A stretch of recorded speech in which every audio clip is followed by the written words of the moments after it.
10 overs ಮತ್ತೆ ಆ ಥರ ಒಂದು ಪ್ಲಾನ್ ಮಾಡ್ಕೊಂಡಿದ್ರಿ. ಸೊ ಈ ಸರಿ ಬೇರೆ ಏನಾದ್ರು ಯೂನಿಕ್ ಆಗಿ ನಡೆಯುತ್ತಾ ಅಥವಾ ಅದೇ ಕಂಟಿನ್ಯೂ ಆಗುತ್ತೆ? ಐ ಥಿಂಕ್ ನೀವು ಕೇಳಿರೋ ಪ್ರಶ್ನೆಗೆ the format of 20 overs divided into 2, I think it's a rare format which CCL has come out, and I think ತುಂಬ ಹೆಲ್ಪ್ ಆಗ್ತದೆ. ಅದು ಸ್ಟ್ರಾಟಜೈಸಿಂಗ್ ಮಾಡೋಕ್ಕೆ ಹೆಲ್ಪ್ ಆಗ್ತದೆ. ನನಗೆ ಪರ್ಸನಲ್ ಆಗಿ ಫಾರ್ಮ್ಯಾಟ್ ತುಂಬ ಇಷ್ಟ ಆಗಿದೆ ಏನಂತಂದರೆ ಈಕ್ವಿಟಿ ಇದೆ ಟೀಮಲ್ಲಿ.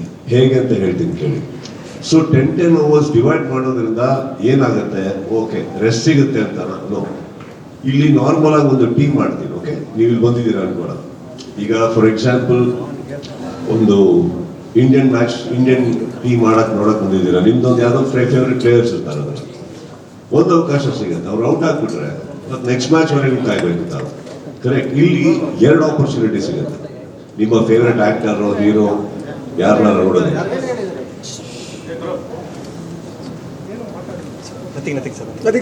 ಏನ್ ಗುರು? ಇದರಲ್ಲಿ ಇನ್ನೊಂದು ಈಕ್ವಿಟಿ ಅಂತ ಏನಕ್ಕೆ ಹೇಳಿದೆ ಅಂದ್ರೆ, 11 ಜನದಲ್ಲಿ ಒಂದು 4 ರಿಂದ 5 ಬ್ಯಾಟ್ಸ್ಮನ್ ಇಂಪಾರ್ಟೆಂಟ್, ಒಂದು 3 ರಿಂದ 4 ಬೌಲರ್ಸ್ ಇಂಪಾರ್ಟೆಂಟ್ ಆಗ್ತಾ ಇತ್ತು 20 overs ಫಾರ್ಮ್ಯಾಟ್ ಅಲ್ಲಿ. ಇದರಲ್ಲಿ ಹೇಗಿದೆ ಅಂದ್ರೆ ಪ್ರತಿಯೊಬ್ಬರು ಇಂಪಾರ್ಟೆಂಟ್ ಆಗ್ತಾರೆ. ಹೇಗಂದ್ರೆ ಫಸ್ಟ್ ಇನ್ನಿಂಗ್ ಅಲ್ಲಿ ಈಗ I don't know whether you are sure, I will just explain the format.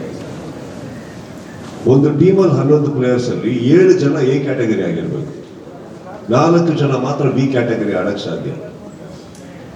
First inning ಅಲ್ಲಿ ನಂಬರ್ 1, 2, 3 ಮೂರು ಎ ಕ್ಯಾಟಗರಿ ಆಗಿರ್ಬೇಕು. ಅದಾದ್ಮೇಲೆ ಬಿ ಕ್ಯಾಟಗರಿ ಬರಕ್ ಸಾಧ್ಯ. But at one particular time 2 B categories cannot bowl or bat together.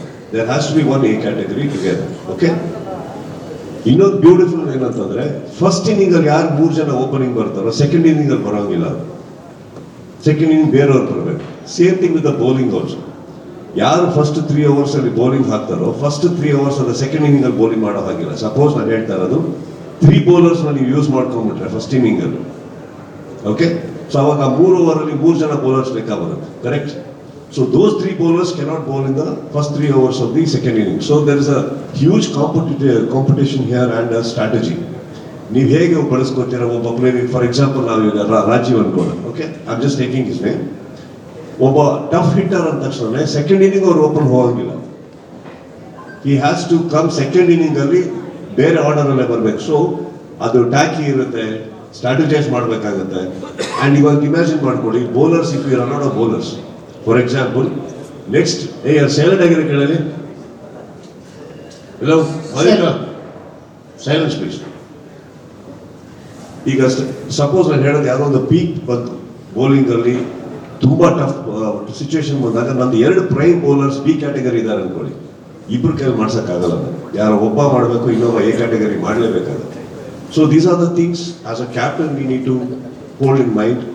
And this ಒಂದು ಬೇರೆನೇ strategies ಬರುತ್ತೆ games. And ಇದರಿಂದ ಏನಾಗ್ತಾ ಇದೆ ಅಂದ್ರೆ ಪ್ರತಿಯೊಬ್ಬರು ನಮ್ಮ ಟೀಮಲ್ಲಿ ಇಂಪಾರ್ಟೆಂಟ್ ಆಗ್ತಾರೆ. ಈಗ ಇವ್ರ ಕೈಲಿ ಅವ್ರ ಕೈಲಿ ಇವ್ರು 3 ಜನ ಬೌಲರ್ ಸಾಕು, ಈ 3 ಜನ ಬ್ಯಾಟ್ಸ್ಮನ್ ಸಾಕು, ಆ ಥರ ಬರೋದಿಲ್ಲ. So it is very important. Everybody needs to practise. For example ನಿಮಗೆ ಹೇಳಿದೆ, ಫಸ್ಟ್ 3 ಯಾರು ಈ ಸರಿ ಬ್ಯಾಟಿಂಗ್ ಮಾಡಿರ್ತಾರೋ ಆ 3 ಅಲ್ಲಿ ಬರೋಂಗಿಲ್ಲ ಸೆಕೆಂಡ್ ಇನ್ನಿಂಗ್ ಅಂದ್ರೆ ಆ 3 ಜನ ಯಾರು ಬೇಕಾರಾಗಿರ್ಬೋದಲ್ಲ. Again they have to practice. They have to practice equally and we have to give them the same importance. They have to have the same fitness. So I think this format is something which is giving an equity to all the players. So yaru nan sumne idini team alla anta ansak sadhya illa. Everybody I become very important. So I think I really love this. And again, what more, you will bandre, you are getting to see your favorite actor once again in the second inning. Suppose he just fails, you are getting an opportunity again. So I think that's a very beautiful thing. Sir. ಹೆಚ್ಚಿನ ವಿಡಿಯೋಗಳಿಗೆ ಪ್ರತಿಧ್ವನಿ YouTube channel subscribe ಮಾಡಿ, bell icon click ಮಾಡಿ.